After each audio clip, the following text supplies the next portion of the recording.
आणि सद्गुरू सुद्धा हे ईश्वर स्वरूपच आहेत.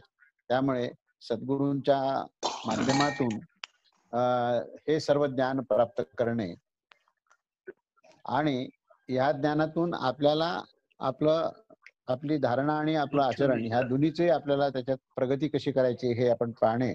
आणि सुरुवातीला आपण शांतीपाठामध्ये पूर्ण तत्वाचा विचार केला आणि पूर्ण तत्वाचा विचार केल्यानंतर आपण प्रत्यक्ष त्या ईशोपनिषदाला प्रारंभ केला आणि त्यामध्ये पहिल्या श्लोकाचा आपण विचार करताना असं पाहिलं की जगात जे जे म्हणून काही अनुभवाला येते आणि जे जे काही आपल्याला सुटतो का तोपर्यंत आवाज बंद कर. आवाज येत आहेत कोणाचे तरी? आवाज सगळे स्पीकर बंद करा. आवाज कोणी लहान मुलाचा आवाज येतोय. स्पीकर बंद करा. तेव्हा जगामध्ये जे जे काही आपल्या अनुभवास येतं ते सर्व हे परमेश्वराचंच आहे आणि परमेश्वराच्यानीच व्याप्त केलेलं आहे. अशा प्रकारची धारणा ठेवून माणसाने आपलं कार्य जे आहे हे अनासक्त आणि निष्काम भावाने आणि त्यागभावाने करावं. हा, अशा प्रकारचं ही धारणा आहे. माझाच आवाज मला येतो.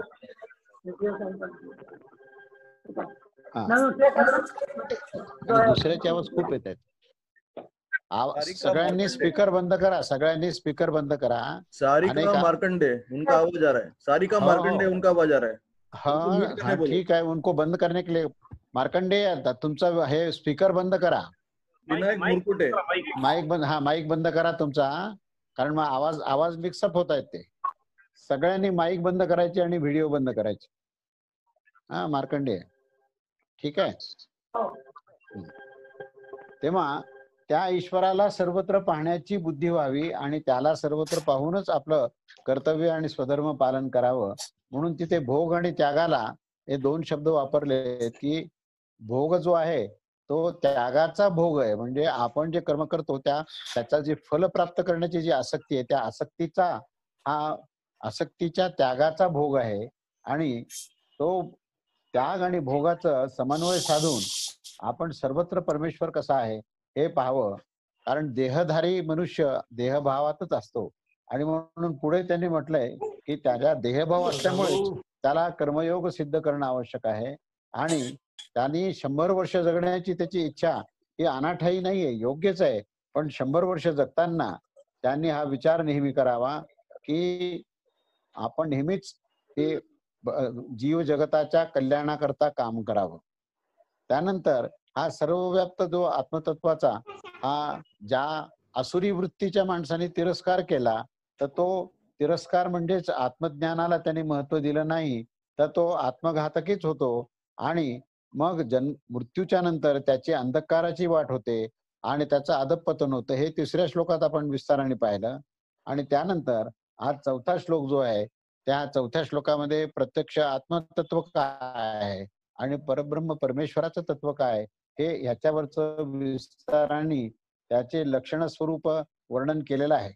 तेव्हा आज आपण पहिल्यांदा 4था, 5वा आणि 6वा या 3 श्लोक पाहताना पहिल्यांदा इथे जे शब्द आलेले आहेत की ह्या ठिकाणी असं म्हटलंय 4थ्या श्लोकामध्ये की अनेजदेकम मनसो जवियो नैनद देवा आपनवप्नुव ममर्षात तद्धावतो ज्ञान तेष्टेति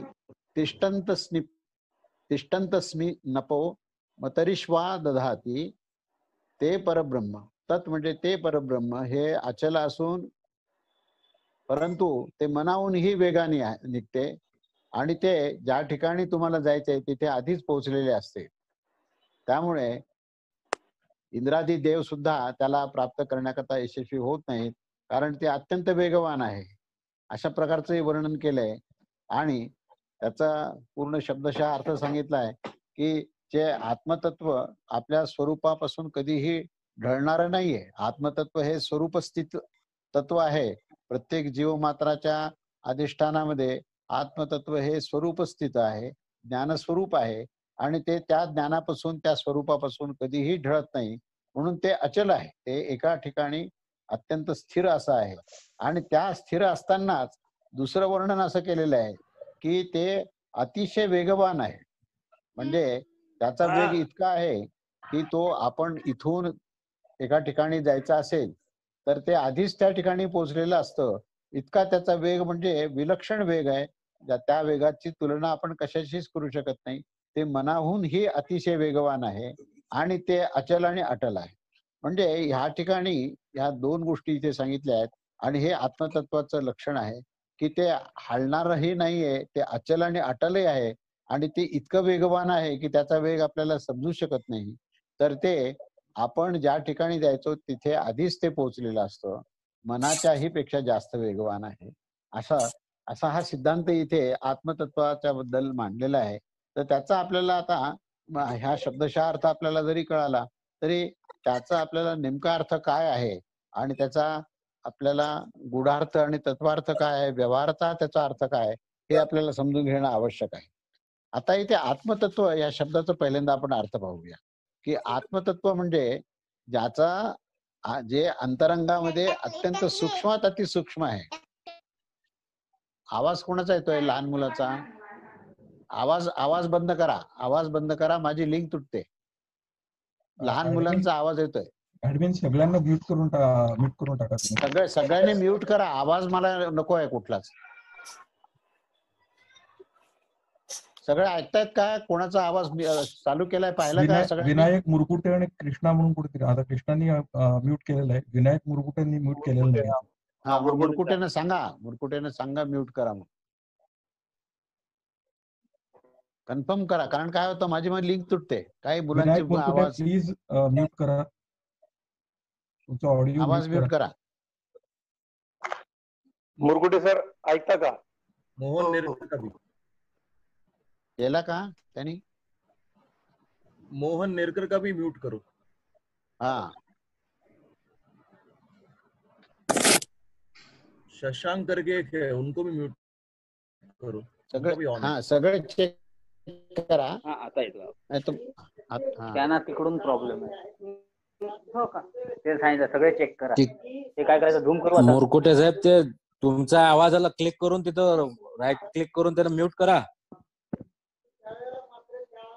ऍडमिन सगळ्यांनी म्यूट करू शकता. हो ना. मला कन्फर्म करा. सगळ्यांनी म्यूट केलंय, कन्फर्म करा मला. हे म्यूट कसं करायचं?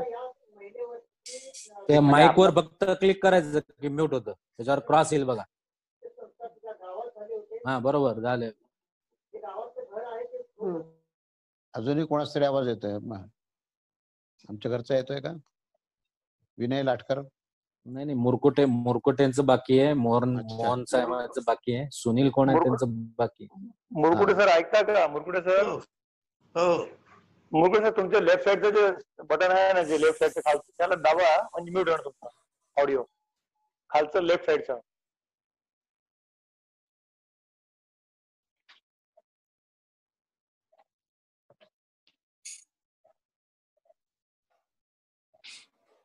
केला का? अजून कोण होता? सुनील नेरकर काका.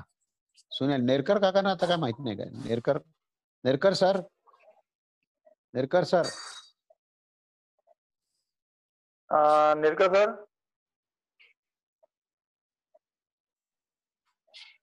Hello Nerkar sir. ते ओपन करून कुठेतरी इकडे तिकडे गेले असतील ते. आणि सुनील म्यूट.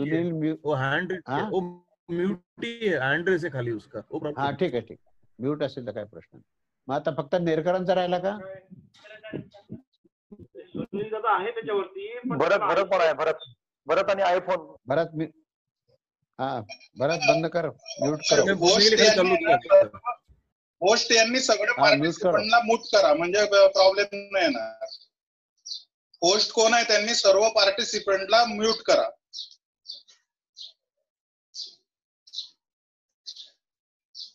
आणि जेव्हा काका सांगतील तेव्हा अनम्यूट करा. फक्त काका.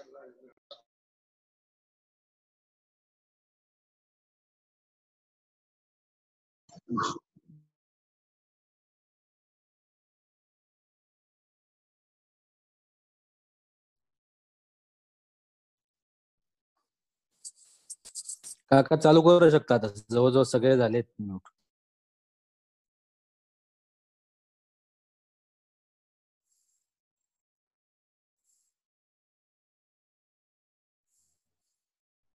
आता सुनील आले. सुनील काकांचं पण म्यूट झालंय मला वाटतं मायक्रोफोन.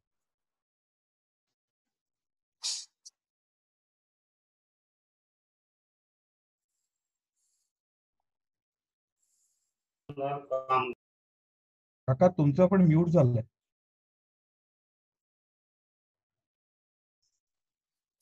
काकांचा आवाज पण म्यूट झालेला आहे.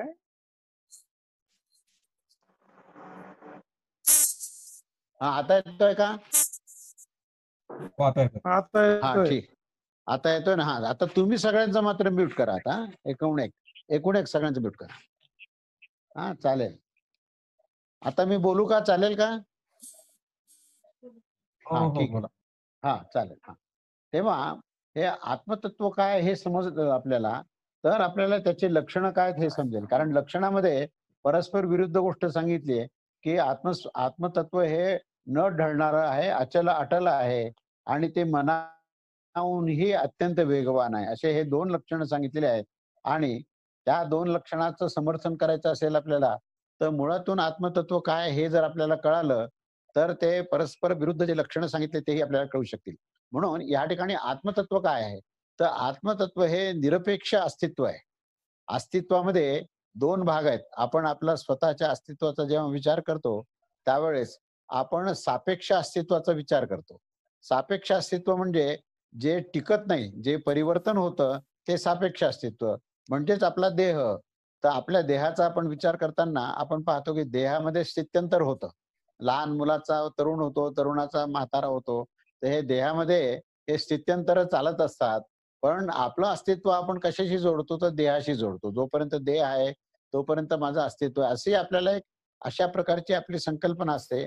म्हणून त्याला हे सापेक्ष अस्तित्व असं आपल्याला म्हणता येईल.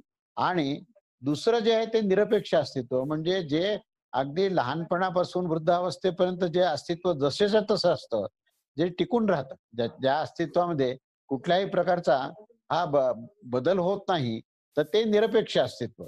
आता आत्मतत्वाचा आपल्याला संकल्पना स्पष्ट करताना हे निरपेक्ष अस्तित्व जे आहे तर निरपेक्ष अस्तित्व काय आहे हे आपल्याला समजणं आवश्यक आहे की त्याचं लक्षण काय आहे. पहिल्यांदा मूलभूत लक्षण काय आहे तर निरपेक्ष अस्तित्व हे त्या प्रकृतीच्या आविष्काराला आधारभूत तत्व आहे. त्याचं अधिष्ठान त्याला म्हटलेलं आहे की त्या आत्मतत्वाच्या आधारावरच माणसाचं जे काही देह आहेत त्याचे स्थूल देह, सूक्ष्म देह आणि कारण देह हे त्रिदेह जे आहेत या त्रिदेहाचा जे काही आपल्याला अनुभव येतो आणि त्रिदेहाचं जे कार्य असतं, जी क्रिया चालू असते तर ती क्रिया जी आहे ती ह्या निरपेक्ष अस्तित्वाच्या आधाराने आहे, त्याच्या प्रेरणेने आहे. त्या आत्मतत्वाच्या प्रेरणेनेच हे सर्व क्रिया घडत असतात. हे आपल्याला दोन विषय जे आहेत हे स्पष्ट झाले पाहिजेत.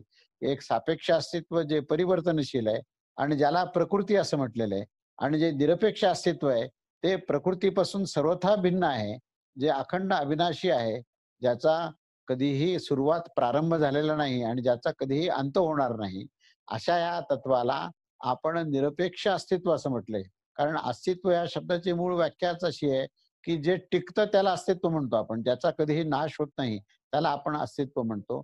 पण त्या अस्तित्वामध्ये दोन भाग का केले की आपल्याला एक आभास होतो अस्तित्व आहे म्हणून आणि एक जो आहे ते निश्चित ते आभासाच्या पलीकडे प्रत्यक्ष आहे म्हणून त्याला अपरोक्ष शब्द वापरलाय. अपरोक्ष म्हणजे प्रत्यक्ष जे आहे त्याला आपण निरपेक्ष हा शब्द वापरलेला आहे. म्हणून हे शब्द समजणं आवश्यक आहे की निरपेक्ष म्हणजे ऍब्सोल्यूट. इंग्लिशमध्ये सांगायचं असेल तर ऍब्सोल्यूट एक्झिस्टन्स आणि रिलेटिव्ह एक्झिस्टन्स हे इल्युजनरी एक्झिस्टन्स. म्हणजे आपण जेव्हा सर्पावर दोरीचा भास झाला तर सर्पाचा सुद्धा हा अस्तित्व आहे असा आपल्याला भास झालेला आहे. त्याचं अस्तित्व नाहीये पण तो भास झालेला आहे. पण तो भास दूर झाला एकदा आणि तिथे प्रकाश पडला की तुम्हाला दोरी दिसेल. तेव्हा दोरी सर्प दिसण्याच्या आधी होती आणि सर्पाचा नाश झाल्यानंतरही ती दोरी आहे. त्यामुळे ह्या उदाहरणामध्ये दोरी जी आहे हे निरपेक्ष अस्तित्व आहे आणि सर्प जो आहे हा सापेक्ष अस्तित्व. म्हणजे आपली कल्पना तिथे लादलेली आपण की त्या ठिकाणी काहीतरी सर्प आहे आणि त्या कल्पनेनेच तो सर्प हालायलाही लागतो, तो क्रियाही करतो. तेव्हा ही क्रिया सुद्धा भासात्मक आहे आणि तो सर्पही भासात्मक आहे. पण त्याचं अस्तित्व आपल्याला तत्पुरतं हे जाणवतं. तसं आपला देह सुद्धा आपल्या अस्तित्वाशी आपण जोडतो कारण आपल्याला आपल्या देहाची जाणीव असते. परंतु आत्मतत्वाची आपल्याला जाणीव नसते. म्हणून आपण आत्मतत्वाबद्दल अनभिज्ञ आहोत, अज्ञानी आहोत. परंतु देहाबद्दल देहाचा अनुभव आपल्याला आहे. पण त्या देहामध्येच खरं अस्तित्व आहे असं जाणल्यामुळे, देहाच्या अस्तित्वालाच आपण सत्य समजल्यामुळे सगळे भ्रम निर्माण झालेले. म्हणून इथे आत्मतत्व काय आहे, तर ते निरपेक्ष अस्तित्व आहे आणि सापेक्ष अस्तित्व म्हणजे ती प्रकृती आहे जी परिवर्तनशील आहे. ही पहिली संकल्पना समजणं हे आवश्यक आहे. आता दुसरी संकल्पना अशी आहे की हा जीवात्मा असा एक शब्द आपण वापरतो आणि त्याही ठिकाणी सुद्धा आत्मा हा शब्द आपण वापरतो की जीव आणि आत्मा. तर जीव ही जी आहे ही त्या जडतत्वाला धारण करणारी जी संकल्पना आहे, ज्याला ग्रंथी असंही म्हटलंय की त्या जडतत्वाला त्या आत्मतत्वाने धारण केलं आहे, अशा प्रकारची जी गाठ आहे त्याला जीव असं म्हटलेलं आहे.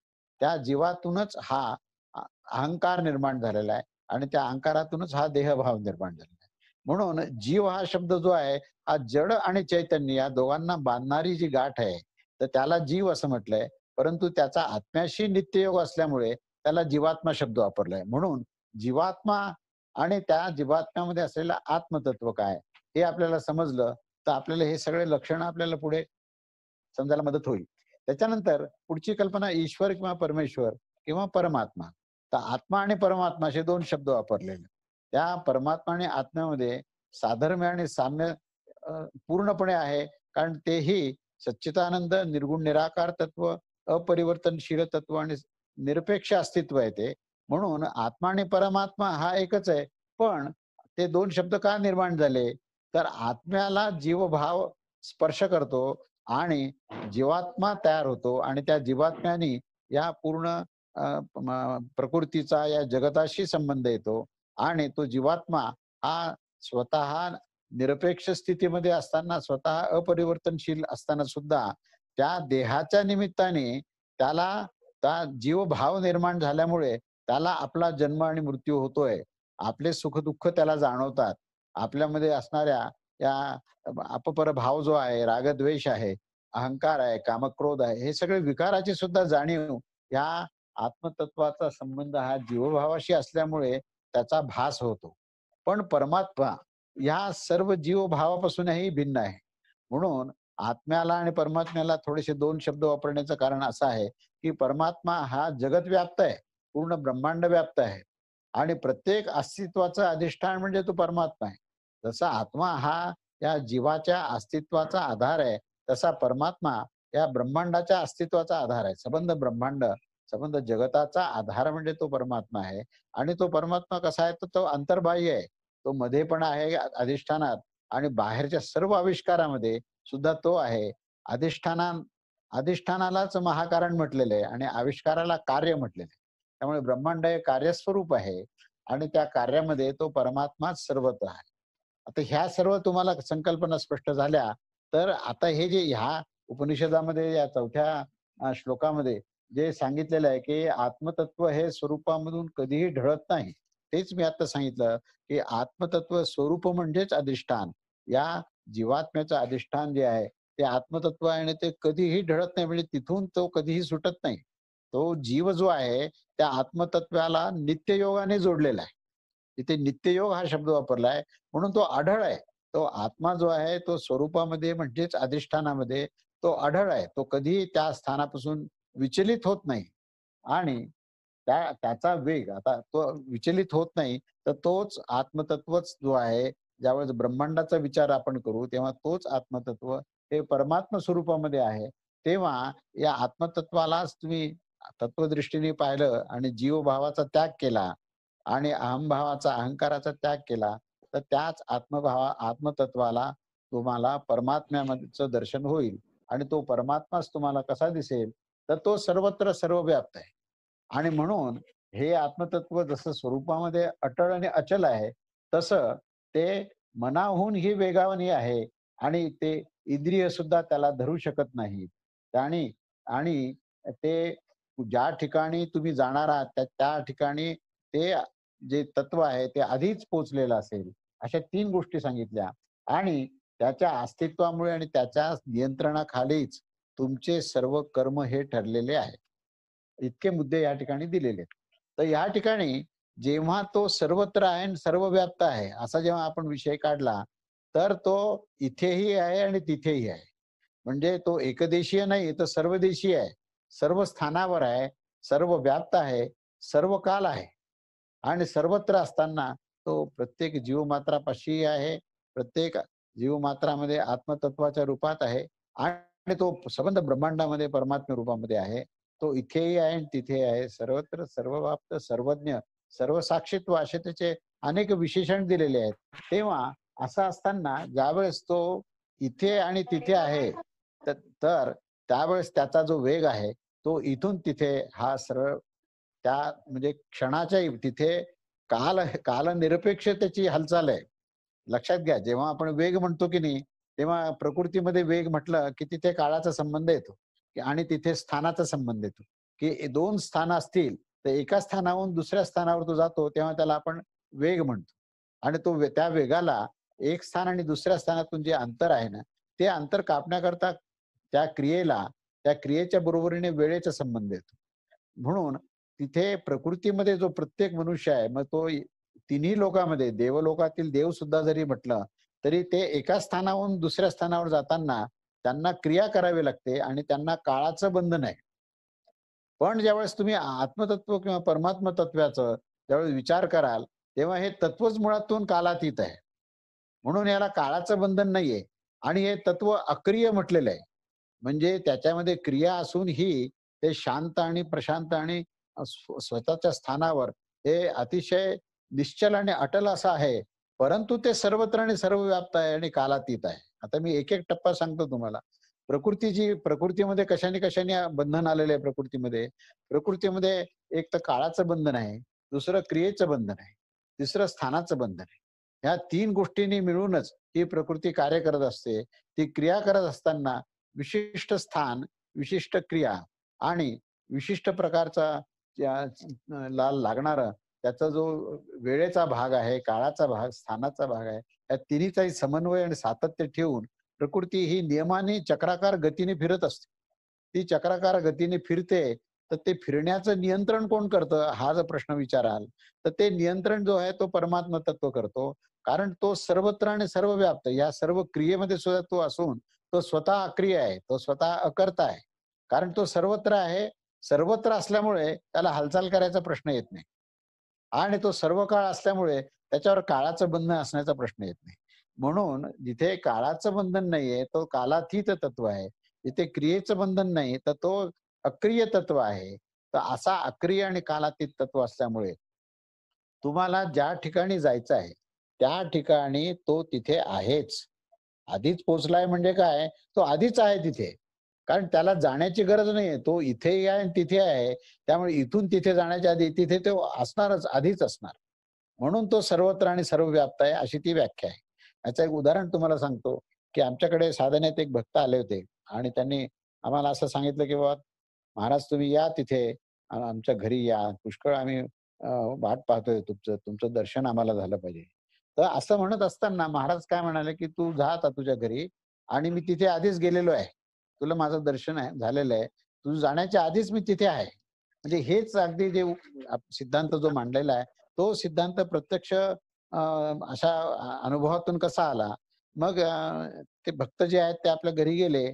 घरी गेल्यानंतर दसरा जवळच आला होता, विसरून गेले काय महाराज बोलले ते आणि ते सगळं साफसफाईचं काम करायला लागले. तेव्हा ते सगळे धान्य ठेवलेले जे हे असतात प्लास्टिकचे पीप तर ते सुद्धा हे साफ करण्याच्या प्रक्रियेत करत असताना जेव्हा त्यांनी ते संपूर्ण साफ केले आणि साफ केल्यानंतर त्यांनी पाहिलं की खाली बुडाला महाराजांच्या पादुका तिथे दिसल्या. म्हणजे अशा दिसल्या की कोणीतरी उभारल्यानंतर जसं तिथे इम्प्रेशन्स पाहायचे असतात तशा प्रकारच्या पादुकाचे तिथे खुणा आल्या आणि मग त्यांना लक्षात आलं की महाराज आपल्याला म्हणाले होते की तुम्ही जा तिथे, मी आधीच आलेलो आहे. याचा अर्थ असा आहे की महाराज सर्व स्थानावर आहेत हा त्याचा अर्थ. इथून तिथे ते गेले आणि अत्यंत वेगाने गेले असं नाहीये. तर ते इथेही आहेत आणि तिथेही आहेत. ते ह्याही काळात आहेत आणि भविष्य काळातही आहेत आणि भूतकाळातही होते. तिन्ही काळाच्या वर ते कालातीत आहेत. म्हणून त्यांचं असणं जे आहे हे असणं निरपेक्ष अस्तित्व असलेलं, त्यांचं असणं हे ऍब्सोल्यूट एक्झिस्टन्स आहे. म्हणून ते सर्वत्र सर्व स्थानावर एकाच वेळेस आहेत. गुरुचरित्रामध्ये सुद्धा आपण पाहिलं की अध्यायामध्ये असं सांगितलंय की जेव्हा 7 जण आपल्या आपल्या घरी दिवाळीला नरसिंह सरस्वती स्वामींना बोलवतात आणि गाणगापूरचे जे पुजारी सगळे ब्राह्मण आहेत ते म्हणतात तुम्ही कुठे जाऊ नका, आमच्या स्थानी थांबा. त्यामुळे ते सगळ्यांना व्यक्तिगत पातळीवर म्हणतात मी तुमच्याकडेच आहे. आणि नंतर प्रत्यक्ष ज्यावेळेस दिवाळीचा जो दिवस येतो तेव्हा प्रत्येकाच्या घरी महाराजांनी दर्शन दिलंय आणि त्या ठिकाणी भिक्षा घेतलेली आहे. आणि ते गाणगापूरही होते. म्हणजे 8ही ठिकाणी महाराज जे आहेत ते दिवाळीच्या दिवशी होते. तसंच आधीच्या घटनेमध्ये कारंजाला जेव्हा ते पूर्ण यात्रा करून जेव्हा आले तेव्हा कारंजाचे सगळे लोक त्यांना आपल्या घरी जेवायला बोलवलं होतं त्यांनी. तेव्हा ते एकाच वेळेस ते अनेक ठिकाणी त्या जेवण्याकरता गेलेले होते. असे प्रसंग पुराणात सुद्धा अनेक ठिकाणी आहेत. तेव्हा ह्या प्रसंगातून किंवा या कथेतून किंवा ह्या सर्व दृष्टांतातून अनुभवातून आपल्याला काय याच्यातून शिकायचंय ते इथे या श्लोकामध्ये सांगितलंय की मी जे ते आत्मतत्व जे आहे ते अटल आहे, स्वरूपापासून कधी ढळणार नाहीये, ते नित्ययोगाने सिद्ध झालेलं आहे आणि ते सर्वापेक्षा वेगवान आहे, म्हणजेच ते सर्वत्र आहे. आणि त्यांना ते कुठलेही इंद्रिय किंवा कोणतेही प्राकृतिक जे साधन आहेत त्या साधनांनी त्यांना आपल्याला जाणून घेता येणार नाही, कारण ते प्रकृतीपेक्षा विलक्षण आहे, प्रकृतीच्याही पलीकडे आहेत. म्हणून त्यांना समजून घ्यायचं असेल तर ते अटल अचल नित्ययोगाने सिद्ध आणि ते सर्वत्र सर्वव्याप्त सर्वकाल आहेत, असं ह्या ठिकाणी हा इथे संदेश दिलेला आहे. आणि म्हणून त्या ठिकाणी क्रिया जिथे जिथे होते त्या त्या ठिकाणी सुद्धा भगवंत हा अव्यक्त असतो. जिथे जिथे क्रिया होते ना त्या क्रियेचा खरा अर्थ काय आहे की भगवंताचं जे चैतन्य आहे ते क्रियेतून व्यक्त होत असतं. पण भगवंताचं विस्मरण झालं तर तीच क्रिया जी आहे ही काळाने बद्ध होते आणि तीच क्रिया जी आहे स्थानाने बद्ध होते. पण त्याच क्रियेमध्ये जर चैतन्याचा विचार केला तर त्या ठिकाणी ती कालातीत आहे. म्हणून प्रत्येक क्रियेमध्ये ते अक्रिय तत्व असल्याशिवाय क्रिया होऊ शकत नाही. ज्याला ज्याला आपण अस्तित्व म्हणतो प्रकृतीमध्ये त्या प्रत्येक अस्तित्वाची खूण काय आहे तर तिथे क्रिया आहे. लक्षात घ्या, ज्या ज्या पदार्थाला आपण पाहतो अणुरेणू असो किंवा संबंध ब्रह्मांड असो, त्या संबंध ब्रह्मांडामध्ये जिथे जिथे आपण पाहतो ना ते सगळं जे दृश्य आपल्याला दिसतं आणि अस्तित्वाचा आभास आपल्याला होतो तर त्याचं कारण असं आहे की चैतन्य तत्व जे आहे ते क्रियेमध्ये अभिव्यक्त होतं पण तरी ते आपलं स्थान सोडत नाही. तर ती जी क्रिया आहे ती क्रिया आहे म्हणून ती वस्तू दिसते. प्रत्येक वस्तू ही क्रियेने व्यक्त असते. अगदी अणुरेणूचा विचार केला तरी त्यात इलेक्ट्रॉन प्रोटॉनची मुवमेंट आहे म्हणून तो अणू आहे तिथे. आणि अगदी विशालात विशाल ब्रह्मांडाचा विचार केला तर त्या ठिकाणी अनेक आकाशगंगा आणि सूर्यमाला जे आहेत त्या सूर्यमालामध्ये सुद्धा प्रत्येक ग्रह प्रत्येक नक्षत्र जे आहे त्यांचं भ्रमण होतंय. भ्रमणामुळे त्यांचं अस्तित्व आहे. पण अस्तित्व म्हणजे कसं अस्तित्व आहे, जर तुम्हाला अधिष्ठानाचं विस्मरण झालं तर ते अस्तित्व हे सापेक्ष अस्तित्व आहे. आणि तुम्हाला जर त्याच्या अधिष्ठानाच्या स्मरणासहित त्या क्रियेचा जर तुम्ही विचार केला तर त्या ठिकाणी तुम्हाला त्या क्रियेमध्ये अक्रिय तत्व दिसेल. जसं त्या वृक्षामध्ये तुम्हाला बीजाचं दर्शन झालं तर तुम्हाला क्रियेमध्ये अक्रिय तत्व दिसलं. वृक्ष ही क्रियेचं प्रतीक आहे आणि बीज जे आहे अव्यय अक्रिय तत्वाचं हे दृष्टांतात्मक त्या ठिकाणी त्याचं लक्षण आहे. तेव्हा त्या बीजाला वृक्षामध्ये पाहणे आणि वृक्षाला बीजामध्ये पाहणे ही दृष्टी झाली तर तुम्हाला अव्यक्त तत्व जे आहे ते व्यक्त तत्वामधून व्यक्त प्रकृतीमध्ये दिसेल आणि व्यक्त प्रकृती जी आहे ती अव्यक्त तत्वामध्ये दिसेल. असा हा सिद्धांत याच्यातून पुढे आपल्याला पाहायला मिळतो. तेव्हा पुढचा जो श्लोक आहे त्या पुढच्या श्लोकामध्ये काय म्हटलं त्यांनी, एक 4था श्लोक आपण पाहिला आता, 5वा श्लोक. तजेदिति तन्नैजति तद्दुरे तद्वंतिके तदंतरस्य सर्वस्य तदु सर्वस्यास्य बाह्यतः. तत् म्हणजे ते ब्रह्म हे चालायमान आहे आणि ते चालायमान नाहीही. आताच आपण त्याचाच विचार केला. ते दूर आहे आणि ते अत्यंत जवळही आहे. ते सर्व जगाच्या आत आहे आणि ते सर्वांच्या बाहेर सुद्धा आहे. तेव्हा याचा अर्थ सुद्धा हा आता मी सांगितलेला, मी जवळपास हा श्लोक पूर्ण सांगितल्यातच जमा आहे की त्यामध्ये हेच मी सांगितलं की तो दूरही आहे आणि जवळही आहे. म्हणजेच तो सर्वत्र सर्व व्याप्त आहे. सर्व स्थानावर असल्यामुळे तो आत्मतत्वाचा जर विचार केला आणि परमात्मा तत्वाचा विचार केला तर आत्मतत्व इतकी जवळ वस्तू दुसरी काही नाहीये. आणि परमात्मा तत्व हा दूर अतिदूर असताना सुद्धा त्याचं अस्तित्व आत्मस्वरूपामध्ये आपल्यामध्ये आहेच. म्हणून ह्या ठिकाणी ते दूर आहे आणि जवळ आहे हे स्थानातीत म्हणजे सर्वदेशीय, सर्व काल आणि सर्वदेशी आहे, हेच त्याचं लक्षण सांगितलेलं आहे. म्हणून ह्या परमेश्वराला आणि आत्मतत्वाला समजायचं असेल तर तुम्हाला पहिल्यांदा स्वधर्माचं आचरण करून अत्यंत सहज अवस्थेमध्ये जाऊन आपल्याला मध्ये समत्व सिद्ध करणं आवश्यक आहे. आपण स्वधर्मामध्ये गेलो, मी मागे वर्णन केलं स्वधर्माचं, की स्वधर्म म्हणजे स्वभावगत वृत्ती प्रवृत्ती याचा विवेकाने विचार करून त्याचा विनियोग जो आहे तो जगत कल्याणाकरता केला की स्वधर्म सिद्ध होतो. आणि त्या स्वधर्माचं ज्यावेळेस आचरण तुम्ही करता त्यावेळेस तुमच्यामधला अहंकार हा हळूहळू नष्ट होतो, तुमची सहज स्थिती येते. आणि सहज स्थिती आली की त्या ठिकाणी ही समत्व प्राप्त होतं. सहज स्थितीतून समत्व आहे. समत्व म्हणजे वृत्तीमध्ये प्रवृत्तीमध्ये कुठेही विषमता राहत नाही. तुमची धारणा जी आहे ही सर्व जगाच्या बद्दलची ही अपपर भाव नष्ट होतो आणि त्या ठिकाणी सर्वत्र वासुदेव ही धारणा झाली की मनुष्य जो आहे हा अंतःकरणामध्ये समत्व पावतो. आणि त्या समत्वालाच भगवद्गीतेमध्ये योग असं म्हटलेलं आहे की त्या समत्व जिथे सिद्ध झाला तिथे. आणि योग या शब्दाचा अर्थ असा की तुमचं आणि आत्मतत्वाचं आकलन सुरू झालेलं. तुम्हाला आत्मतत्व काय आहे याचं आकलन होण्याची ही प्रक्रिया आहे. सहज अवस्था आणि साम्य अवस्था येणे आणि त्या साम्य अवस्थेतूनच तुम्हाला स्वरूपात जायचं आहे. आणि त्या स्वरूपामध्ये त्याचे हे मी आता सांगितलेले सर्व लक्षण हे प्रत्यक्ष अनुभवायचे. म्हणून त्याला नेहमी अपरोक्ष शब्द वापरलाय की त्या आत्मतत्वाला ज्यावेळेस तुम्ही ब्रह्मांडात पाहता तेव्हा तो प्रत्यक्ष होतो. आणि त्या प्रत्यक्ष अपरोक्ष अनुभव तुम्ही घेतला की तो परमात्मा हा सर्वत्र कसा आहे, इथेही आहे तिथेही आहे आणि सर्वत्र आहे. आणि महाराजांच्या पुष्कळ बोलण्यामध्ये पुष्कळ विधानामध्ये ही गोष्ट पुष्कळ झाली की हम यहाँ भी है वहां भी है तहां है हम सर्वत्र है सर्वव्याप्त आहे असे जे वाक्य ते म्हणायचे. तर त्याचा अर्थच तो असा आहे की ते परमेश्वर स्वरूप आहेत आणि परमेश्वर हा सर्वत्र हा सर्वव्याप्त असा आहे. पुढे 6व्या श्लोकामध्ये ते असं म्हणतात की यस्तु सर्वाणि भूतानां आत्मन्येव आप्नुव पश्यति सर्वभूतेषु च आत्मानं ततोच विजुगुप्सते. तू म्हणजे ही सर्व सारी भूते ही आत्म्यातच आहेत आणि सर्व भूतांना आत्म्याला आणि आत्म्यामध्ये सर्व भूतांना ज्यावेळेस तू पाहशील त्यावेळेस तुला कोणाची घृणा येणार नाही. असं साधं सरळ सांगितलं की सर्व भूतमात्रामध्ये जो आत्म्याला पाहतो आणि सर्व भूतांमध्येही जो आत्म्याला पाहतो म्हणजे भूतमात्रामध्ये आत्म्याला पाहणे आणि आत्म्यामध्ये सर्व भूतमात्रांना पाहणे अशी जी तत्वदृष्टी ज्याची निर्माण झाली तर त्याच्यामध्ये आपोआपच ही कोणाबद्दलही अपपर भाव राहणार नाही, रागद्वेष राहणार नाही. कारण तिथे तो सर्वत्र तो ते तत्व असल्यामुळे आणि त्या सर्वत्र त्या तत्वाला म्हणजे त्या सर्व ब्रह्मांडामध्ये जे काही आपल्याला जीव मात्र, प्राणी मात्र, भूतमात्र, अणुमात्र जे सर्व दिसतात त्या सर्व दिसण्यामध्ये एक जे आहे हे दिसणं आहे आणि दुसरं जे आहे ते असणं आहे. ते दिसतं त्याच्यामध्ये भेद असतो आणि असतो ते अभेद्य तत्व आहे. म्हणून जे आहे या ब्रह्मांडामध्ये तर ते कसं आहे तर ते अभेद्य आहे.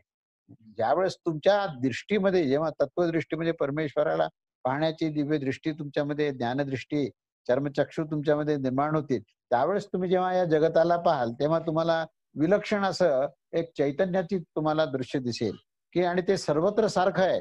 आणि प्रत्येक प्राणीमात्रामध्ये त्याचं जे निरपेक्ष अस्तित्व आहे ना त्याच्यात ते अभेद्य आहे, त्याच्यात भेद नाही. आपण पाहतो की प्राणी वेगळा, पशु वेगळा, पक्षी वेगळा, मनुष्य वेगळा. आपल्या शरीरात सुद्धा आपण विविध अवयव पाहतो, हात वेगळे, पाय वेगळे, डोळे वेगळे. हे जे वेगळेपण आपल्याला जे दिसतं त्याचं कारण काय की आपण केवळ त्याचं बाह्य दर्शन घेत असतो. पण त्याच्या अधिष्ठानाला असलेला जो सर्वाला धारण करणारा जो आत्मा आहे त्या आत्म्याकडे पाहिला तर तो आत्मा या पायाच्या अंगठ्यापासून डोक्यापर्यंत सर्वत्र तो अगदी सारखा समान आहे. तसाच तो परमात्मा जो आहे त्या संबंध ब्रह्मांडामध्ये हे आत्मतत्वच ह्या परमात्मा रूपामध्ये सर्वत्र सारखं आहे. तर ज्यावेळेस तो मनुष्य त्या तत्वदृष्टीने ज्यावेळेस तो पाहतो तेव्हा हे विविध दिसणारे जे जीव आहेत ते विविध दिसणारे जीव जे त्या एकाच परमात्म्यामध्ये आहेत हे त्याला त्याचा आकलन होतं, हा त्याचा अनुभव येतो. तसाच त्या हे भिन्न भिन्न आत्मे जसे त्या परमात्म्यामध्ये आहेत तसा तोच परमात्मा अत्यंत सूक्ष्मात अतिसूक्ष्म होऊन तो प्रत्येक भूतमात्रामध्ये सुद्धा येऊन स्थिर झालेला आहे, असा सुद्धा अनुभव येतो. कारण प्रत्येक भूतमात्राला हे अस्तित्व आहेच ना. आपल्याला अस्तित्व, सापेक्ष अस्तित्व जरी दिसत असलं तरी त्या निमित्ताने तुम्ही निरपेक्ष अस्तित्वाची तुम्ही कल्पना करू शकता, की ज्या अर्थी हे सापेक्ष अस्तित्व आहे त्या अर्थी त्याच्या अधिष्ठानाला तो आत्मतत्व आहेच. म्हणून त्या ठिकाणी ज्यावेळेस तुमची ती चर्मचक्षु हे प्रज्ञाचक्षुमध्ये परिवर्तित होतील, जेव्हा तुमच्या दृष्टीमध्ये ज्ञान असेल, तेव्हा त्या ज्ञानदृष्टीने जेव्हा तुम्ही पाहाल तेव्हा तुम्हाला दिसणारा जो भेद आहे त्या प्रत्येक दिसणाऱ्या भेदामध्ये एक अभेद्य तत्व आहे. आणि ते अभेद्य तत्व कसं आहे, तर प्रत्येक भूतमात्रामध्ये असणारा जो आत्मा म्हणजे निरपेक्ष अस्तित्व जे आहे ते निरपेक्ष अस्तित्व जसं त्या एका विशिष्ट प्राण्यामध्ये तुम्ही पाहता तसंच तेच अस्तित्व हे दुसऱ्या प्राण्यामध्ये, दुसऱ्या मनुष्यामध्ये आहे. त्या अस्तित्वामध्ये भेद नाहीये, तर भेद बाह्य देहामध्ये आहे. म्हणून ज्याला भेद समजला आणि अभेद्य तत्व समजलं तर त्याची ही स्थिती अशी होते की तो सर्व भूतमात्रामध्ये तो आत्म्याला पाहतो आणि सर्व भूतामध्ये तो आत्म्यालाच पाहतो. म्हणजे दोन्ही ठिकाणी ते आत्मतत्व आहे. अंतर्बाह्य ज्याला म्हणता येईल, की अगदी केंद्रबिंदू अधिष्ठानामध्ये सूक्ष्मात अतिसूक्ष्म म्हणजे शून्यापेक्षाही सूक्ष्म असं म्हणायला हरकत नाही. कारण शून्याला सुद्धा आपण शून्याची आकृती काढून त्याचंही अस्तित्व आपण जाणण्याचा प्रयत्न करतो, पण ज्याची आकृतीच काढणं शक्य नाही, ज्याची कल्पनाही करणं शक्य नाही, जे तुम्ही मन, बुद्धी, चित्त, अहंकार या माध्यमातून किंवा इंद्रियांच्या माध्यमातून कितीही प्रयत्न केला तरी जे समजू शकत नाही, इतकं ते सूक्ष्म आहे. इतकं सूक्ष्म आहे की त्याच्यापेक्षा सूक्ष्म काहीच नाहीये. असं जे सूक्ष्म तत्व आहे ते प्रत्येक भूतमात्राच्या अस्तित्वाच्या अधिष्ठानामध्ये निरपेक्ष अस्तित्व आहे आणि त्यांच्यामध्ये परस्परात भेद नाही. हे एकदा लक्षात आलं की तुम्हाला कल्पना करता येईल की तो आत्मतत्व आणि तो परमात्मा तत्व कसं आहे. आणि तो परमात्मा तत्व इतकं विशाल आहे की तो सबंध ब्रह्मांड व्यापून दशांगुल शेष असं म्हटलेलं आहे. पुरुष सूक्तामध्ये याचं वर्णन केलेलं आहे की तो सर्वव्याप्त कसा आहे, तर दशांगुल शेष आहे. पुन्हा त्याच्याही शिवाय तो आहे सबंध अनंत कोटी ब्रह्मांडाला धारण करून त्याच्याशिवाय सुद्धा तो फार मोठा श्रेष्ठ आणि व्याप्त आहे. भगवद्गीतेमधील 11व्या अध्यायामध्ये तिथे विश्वरूप दर्शनामध्ये भगवंताचं सगळं वर्णन केलेलं आहे की तो सर्वत्र सर्वव्याप्त कसा आहे. आणि त्रिकाळाचं सुद्धा दर्शन त्याच्यामध्ये दिलेलं आहे की भूतकाळात काय घटना घडल्या पुराणातल्या तेही त्याच्यात दिसत होते. आणि पुढे होणारं जे महाभारताचं युद्ध आहे तेही त्यात दिसत होतं. म्हणून तो कालातीत आहे हेही त्या विश्वरूपामध्ये दाखवलं, तो स्थानातीत आहे हेही त्याच्यामध्ये दाखवलं. आणि त्या परमेश्वरामध्ये संबंध हे भूतमात्र हे समावलेले आहे. आणि त्या प्रत्येक भूतमात्रामध्ये तो परमात्मा त्या आत्मतत्वाच्या स्वरूपामध्ये तो सूक्ष्मात अतिसूक्ष्म आणि तो विशालात अतिविशाल असा तो परमात्मा आहे. आणि त्या परमात्म्याचंच फक्त अस्तित्व आहे, बाकी सगळे अस्तित्वाचे आभास आहेत. आणि त्याच्यामध्ये आपण गुंतून पडल्यामुळे आपण सुखदुःखामध्ये गुंतून म्हणजे आपण ह्या भूतलावर कशा करता आलो, तर आपण ह्या भूतलावर मनुष्य देह धारण करून आपण कशाला आलो, तर आपल्याला हे ज्ञान प्राप्त व्हावं की माझं स्वरूप काय आहे, सत्याचं दर्शन व्हावं, संपूर्ण ज्ञान प्राप्त व्हावं आणि त्या परमेश्वराचं संपूर्ण आपल्याला अगदी अपरोक्ष असं ज्ञान झालं पाहिजे की त्याचं दर्शन व्हावं. त्या दर्शनातून आपल्याला पूर्णपणे हे सगळे जे अज्ञानाचा जे भ्रमाचं जे कवच आहे आपल्या भोवताली, तर ते कवच नष्ट झालं पाहिजे. आणि आपण कुठल्या ना कुठल्या तरी कल्पनेमध्ये वावरत असतो आणि कुठल्या तरी भ्रमात फिरत असतो आणि त्या फिरण्यामध्ये आपल्याला कुठली तरी विवंचनासारखी असते. पण हे सर्व कसं निराधार आहे, ह्या भ्रामक आहे, हे सगळं खोटं आहे. खरं तर तुम्ही जन्माला हा संपूर्ण आनंद घेण्याकरता, संपूर्ण ज्ञान प्राप्त करण्याकरता, संपूर्ण तृप्ती प्राप्त करण्याकरता तुम्ही प्रकृतीमध्ये ज्यावेळेस विचरण करता आणि प्रकृतीत आसक्त होता आणि कुठली तरी कामना पूर्ण करावी म्हणून ज्यावेळेस तुम्ही कर्म करत असता, तेव्हा त्याच्यातून संपूर्ण कामना पूर्ण कधीच होत नाही, पण त्याच्यातून अनंत कामना मात्र निर्माण होतात. आणि त्या प्रत्येक कामना पुन्हा पूर्ण करण्याकरता मनुष्य प्रयत्न करत असतो, पुन्हा पुन्हा जन्म घेत असतो तो जीव, आणि तो कधीही तृप्त होत नाही. तेव्हा मनुष्य जन्म मिळाल्यानंतर आपण हे करू शकतो. मनुष्य देह प्राप्त झाल्यानंतर ही क्षमता, हे सामर्थ्य परमेश्वराने दिलंय की आता जागा हो. इतके अनंत जन्म मृत्यूच्या चक्रात भ्रमण करत करत आता इथे आलायस ना, तेव्हा आता सावध हो. आणि आता तू हे लक्षात घे की तुझं अस्तित्व काय हे लक्षात घे. तुझं अस्तित्व हे निरपेक्ष आहे, त्याला जन्म आणि मृत्यू नाहीये. तुझ्या अस्तित्वामध्ये अनादि अनंत तत्व असताना ते केवळ एकदेशीय नाहीये, केवळ तुझ्याकरताच आत्मा आहे असं नाही. तर तू ज्या ज्या आत्म्याचा, ज्या निरपेक्ष अस्तित्वाचा तू अनुभव घेतोस, ते निरपेक्ष अस्तित्व सगळीकडे आहे. तेव्हा हे सर्व ज्ञान आणि हे विज्ञान घेण्याकरताच माणसाचा जन्म झालेला आहे. बाकी निर्वाह करता तुम्ही जे काही स्वधर्म पाळता ना, त्याच्यामध्ये निर्वाहाची सोय केलेली असते. कारण स्वधर्माची निर्वाह कशी केलेली असते, तर स्वधर्म करताना जेव्हा तुम्ही जगताचं कल्याण करता, तेव्हा जगत सुद्धा तुमचं कल्याण म्हणजे तुमचा निर्वाह करत असतो. हे आदान प्रदान चालू आहे. ज्यावेळेस तुम्ही सर्व देवदेवतांना हवन करता, त्यांच्या करता तुम्ही उपासना करता, त्यावेळेस ते देवदेवता सुद्धा तुमच्याकरता हे काही ना काहीतरी देत असतात. तेव्हा तेव्हा हे अनुष्ठान किंवा हे स्वधर्माचं पालन करत असताना त्या अनुष्ठानामध्येच तुमच्या निर्वाहाची सोय ही तिथे त्या ठिकाणी केलेली आहे. कुठलाही व्यवसाय असो, कोणताही कार्य असो, त्या व्यवसायामध्ये जर तुम्ही या तुमच्या कस्टमराच्या रूपाने, तुमचे जे कोणी ग्राहक असतील त्या रूपाने जे आहे त्यांना संबंध तुम्ही त्यांची सेवा जर केली, तर ते तुम्हाला मुनाफा मिळवून देणारच ना. तेव्हा तुमचा निर्वाह ते करणार. पण तुम्ही केवळ मुनाफ्याकडे लक्ष दिलं आणि ग्राहकाचं तुम्ही जर त्या ठिकाणी त्यांची फसवणूक केली, तर मात्र तुम्ही ह्या दुष्टचक्रामध्ये अडकणार. आणि माणसाचं असंच होतं की तो स्वतःच्या स्वार्थाचा विचार करतो, पण आपल्या कृतीतून जगताचं कल्याण होतं का विचार करत नाही. ज्या दिवशी तो करेल त्या दिवशी त्याचा स्वधर्म होईल. ज्या दिवशी स्वधर्म होईल त्यावेळेस त्याची निरंकारी स्थिती होईल. आणि ज्यावेळेस निरंकारी स्थिती येईल त्यावेळेस आपोआपच समत्व येईल. आणि जेव्हा समत्व येईल त्यावेळेस त्याला आत्मसिद्धी, आत्मस्थिती, आत्मभाव, आत्म अनुसंधान हे सगळं होऊन त्याला आत्म्याचं आकलन होईल. त्याच्याकरता तुमचा जन्म आहे. आणि म्हणून हे उपनिषदामध्ये हे सर्व सांगितलंय की हे तुम्हाला कळालं पाहिजे. हे जर कळालं ना, तर बाकी जगातल्या सगळ्या गोष्टी आपोआप कळायला लागतील. माणसं स्वार्थी असतात, दुष्ट असतात, दुर्जन असतात, पण म्हणून काय आपण विचलित व्हायचं का? दुष्ट असलेल्या माणसांना सुष्ट करायचं का आपण दुष्ट व्हायचं? दुर्जन असलेल्या माणसाला सज्जन करायचं का आपण दुर्जन व्हायचं? हा विचार आपण करणं आवश्यक आहे. कोणी भ्रष्टाचार करून खूप श्रीमंत होत असेल, तर म्हणून काय आपण भ्रष्टाचार करायचा का? पण ह्या सर्व गोष्टीला ज्यावेळेस निरपेक्ष स्थिती तत्वदृष्टीने जर आपण पाहिलं, तर हे सर्व दुर्जन असो का सज्जन असो, यांच्या अधिष्ठानामध्ये निरपेक्ष तत्व एकच आत्मतत्व आहे. आणि त्या एकच आत्मतत्वाकडे तुम्ही पाहाल, तर तुम्हाला सज्जन आणि दुर्जन याच्यातला जो काही फार मोठा भेद वाटत होता, तर तो भेद संपेल.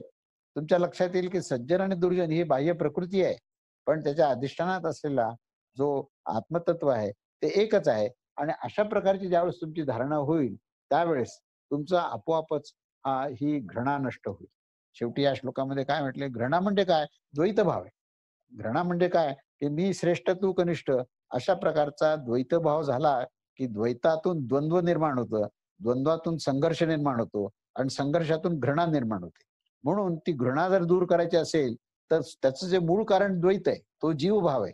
ते द्वैत संपून तुम्ही अद्वैत स्थितीमध्ये आला, तर तुम्हाला घृणा तुमची राहणार नाही. आणि अद्वैत स्थिती म्हणजेच त्या आत्मतत्वाशी अखंड जो नित्य योग आहे, त्या नित्ययोगामध्ये आपण स्वतःला सिद्ध करणं, हीच ती अद्वैत स्थिती आहे. त्या अद्वैत स्थितीमध्येच ही सर्व घृणा जी आहे ही नष्ट होईल आणि मनुष्य या आत्मस्थितीमध्ये जाईल.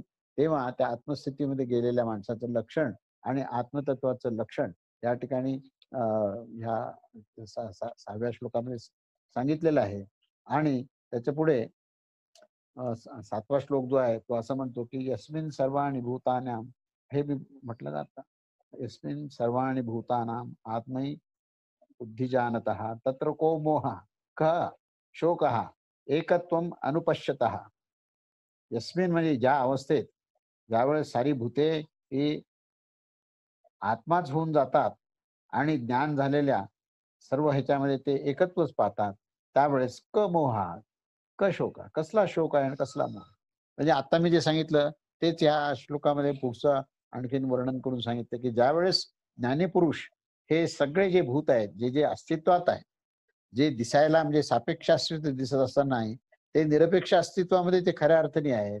हे सर्व ज्ञानीपुरुष ज्यावेळेस हे पाहतात आणि ते सर्वत्र तो एकच आत्मा आहे आणि स्वतःमध्ये तोच तो आत्मा आहे, अशा प्रकारचा प्रत्यक्ष अनुभव ज्यांना येतो, तर त्या विद्वानांना कधीही शोक आणि मोह होत नाही.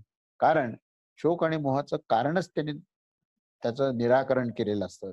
त्याचं कारणच द्वैतभाव. मी आता जे म्हटलं की जो द्वैतभाव कशाकरता आहे, तर द्वैतभाव जो आहे हा जीवभावामुळे. आणि खरा प्रॉब्लेम जो आहे ना, तो आपला हा जीवभावामुळे. आणि तो जीवभाव आणला कोणी, तर तो आपल्याला अनंत जन्मापासून तो जीवभाव मिळाला. जन्मलो ना आपण, त्यावेळेस आपण काय काय गोष्टी घेऊन जन्मलो. एक तर जीवभाव म्हणून पहिल्यांदा हे मूळ कारण हे आहे की जीवभाव घेऊन आपण जन्मलो. त्याच्यानंतर आपण स्वभाव घेऊन जन्मलो, वृत्ती प्रवृत्ती घेऊन जन्मलो. त्याच्यानंतर त्रिगुणाचा संघ घेऊन आपण जन्मलो. आणि मग जन्मल्यापासूनच या जीवभावाला धरून आपण जेव्हा जातो, तेव्हा त्या जीवभावापासूनच अहंकार निर्माण झाला आणि त्या अहंकारापासूनच तो देहभाव निर्माण झाला. म्हणजे ज्याला घेऊन ज्या होडीत बसून आपण आलो ना, त्या होडीमध्ये ज्या ज्या गोष्टी आहेत त्याचा आपला संपर्क येणारच. पण जोपर्यंत किनारा गाठून ती होडी सोडून देत नाही ना, तोपर्यंत तुम्हाला स्वच्छ ज्ञान काय हे कळणारच नाही. तोपर्यंत तुम्ही अगदी समुद्रामध्ये प्रवास करणाऱ्या लोकांचा अनुभव असा आहे की सगळीकडे पाणीच दिसतं आणि फक्त ती एक नाव दिसते, दुसरं काही दिसत नाही. जर त्या ठिकाणी एखादं मूल जन्मलं आणि त्याने जर हळू त्या 2 महिने लागत असतील, 3 महिने लागत असतील, तर त्या मुलांनी पाहिलं तर त्याचं काय वाटेल त्याला, की जग म्हणजे फक्त पाणी आहे आणि ही होडी आहे. त्याच्या पलीकडे त्याला ज्ञान राहणार नाही. ती होडी जी आहे ती हा त्याचा जीवभाव आहे. आणि ते समुद्र जो अथांग समुद्र आहे, ते हे जगत आहे. या जगतामध्ये तो जीवभाव घेऊन जन्मलाय. पण जोपर्यंत त्या होडीला किनाराला लागून ती होडी सोडून देणार नाही, तोपर्यंत खरं विश्व काय हे कळणार नाही. तसं जोपर्यंत तुम्ही जीवभावातून आत्मभावात जात नाही ना, तोपर्यंत तुम्हाला खरा परमेश्वर काय हे कळणारच नाही. तुम्ही कितीही पूजा अर्चा करा, तुम्ही कितीही तुमच्या इंद्रियाचा, मनाचा, बुद्धीचा सगळा वापर करा, कितीही तुमची कल्पनाशक्ती ताणा तुम्ही. पण जोपर्यंत तुमचा जीवभाव आहे, लक्षात घ्या मी काय म्हणतो ते. जोपर्यंत जीवभाव आहे ना, तोपर्यंत तुमचा मोह जाणार नाही, तुमचा कुठल्याही प्रकारचा अहंकार जाणार नाही. अहंकाराने निर्माण झालेले जेवढे काही विकार आहेत, ते विकार जाणार नाही. तर अहंकाराचा जन्मच जीवभावातून झालेला आहे. आणि देहभावाचा जन्म अहंकारातून झालेला आहे. तेव्हा मूळ कल्प्रिट काय आहे? मूळ जे आहे, खरा दोष कुठे आहे? तर तो जीवभावामध्ये आहे. आणि जीवभाव म्हणजे काय? तर मी तुम्हाला व्याख्या केली. जीवभाव म्हणजे जड आणि चैतन्याला बांधलेली गाठ आहे. की चैतन्य तर आहे म्हणून तर आपण आहोत. पण आपण समजतो हा देह आहे आणि ह्या जगामध्ये सुख आहे. असं जे आपण समजतो, तर हे जड तत्व आहे. या समजणारा कोण आहे? तर तो जीव आहे. आणि तो का समजतो? तर त्याला असं वाटतं की या जडातून आपल्याला सुख मिळेल, पण हे वाटण्याकरता त्याला ऊर्जा कुठून मिळाली? तर आत्मतत्वातून मिळाली. म्हणून या जीवाची उत्पत्ती करताना भगवद्गीता असं म्हणते की प्रकृती आणि पुरुष या दोघांच्या संयोगाने जीव निर्माण होतो. प्रकृती जी आहे ही जडतत्वाचं प्रतीक आहे आणि पुरुष जो आहे तो चैतन्य तत्वाचं प्रतीक आहे. तेव्हा जड आणि चैतन्याचा ज्यावेळेस संयोग होतो, तो संयोगच आहे, कारण त्याचा वियोग होणार आहे. म्हणून त्याचा संयोग ज्यावेळेस होतो, त्यावेळेस हे जीवतत्व निर्माण होतं. आणि मग तो जीवतत्वातून जीवभाव आहे, जीवभावातून अहमभाव आहे, अहमभावातून देहभाव आहे. अशा प्रकारे त्या जीवभावाला आपल्याला दूर करायचं असेल, तर काय उपाय? हे मी सांगितलं तुम्हाला की स्वधर्माचं पालन करा. म्हणजेच जे जे काही आपल्याकडे प्रकृतीच्या दृष्टीने उपलब्ध आहे, ते सर्व जगाला देऊन टाका. ज्याचं कर्ज आहे ना, त्याचं त्याला देऊन टाका. शेष जो राहील तो आत्मा आहे. शेष राहणारच जे आहे तत्व, हे चैतन्य तत्व. म्हणजे विशेष आणि शेष या दोन गोष्टी जर पाहिल्या, तर विशेष म्हणजे जगताला धरून असलेल्या ज्या गोष्टी आहेत त्या विशेष आहेत. आणि जगताला सोडली की शेष राहतं. आणि शेष तत्व म्हणजेच आत्मतत्व आहे. आणि विशेष तत्व म्हणजे हे देह माझा आहे, हे जग माझं आहे, हे माझं सुख आहे, असा भाव जोपर्यंत आहे ना, तोपर्यंत तो जीवभाव राहणारच. म्हणून या पुरुष प्रकृतीच्या संयोगाने जे प्राप्त होतं, तो जीवभाव आहे. तो अनंत जीव त्याच्यातून तयार होतात. आणि त्या जीवभावाचं लक्षणच असं आहे की त्या जगताशी संयोग करणे आणि वियोग करणे. संयोग होतो जीवभावामुळे आणि वियोग होतो परमेश्वरामुळे. लक्षात घ्या, संयोग आणि वियोग होतो. आणि शेष काय राहतं? तर नित्ययोग हा राहतो. संयोग वियोगातून तुमचा म्हणजे अखंडपणे वियोग झाला. संयोग वियोगाचा ज्यावेळेस तुम्ही त्याग कराल, त्यावेळेस नित्ययोग स्वयंसिद्ध आहे, तो शेष आहे. आणि त्याचे हे लक्षण सगळे सांगितले आहेत. तेव्हा आज मी तुम्हाला आत्मतत्वाची लक्षणं काय आहेत आणि मूलभूत संकल्पना सांगितल्या की आत्मा काय आहे, परमात्मा काय आहे, जीव काय आहे, जीवात्मा काय आहे, जगत काय आहे, जगदीश्वर कसा आहे, पुरुष काय आहे, प्रकृती काय, या मूळ संकल्पना एकदा तुम्हाला समजल्या की त्याच्यानंतरचं जे काही विवेचन असतं ते विवेचन समजायला आपल्याला मदत होते. तर त्याप्रमाणे आपण आज 4, 5, 6 आणि 7 असे 4 श्लोक आपण आज घेतलेले आहेत. तर या श्लोकावर मी मुक्त चिंतन केलं खऱ्या अर्थाने. म्हणजे त्याच्यातलं फार काही संधी विग्रह व्याकरण किंवा त्याच्याबद्दलचं जे तात्विक फार जे विस्ताराने सांगितलंय बऱ्याच ठिकाणी, तर ते न सांगता आज प्रत्यक्ष जगामध्ये आपल्याला काय काय अनुभव आणि कसे कसे येतात आणि ह्या सुखदुःखाच्या द्वंद्वातून आपण स्वतःला मुक्त कसं करायचं ही भूमिका समोर ठेवून मी या श्लोकाचा आधार घेऊन हे सर्व विवेचन केलेलं आहे. तेव्हा मला असं वाटतं हे सर्वांनी गांभीर्याने ऐकलं असेल, त्याचं आकलनही निश्चित झालं असेल आणि ते आकलन झाल्यानंतर तुमची धारणा, तुमचं आचरण हे कसं ठेवायचं याच्यावरही तुमचं चिंतन निश्चित होईल. एवढं बोलून मी आता हे आजचं माझं जे प्रबोधन आहे ते संपवतो. अवधूत चिंतन श्री गुरुदेव दत्त. श्री स्वामी समर्थ समर्थ महाराज की जय. जय. जय.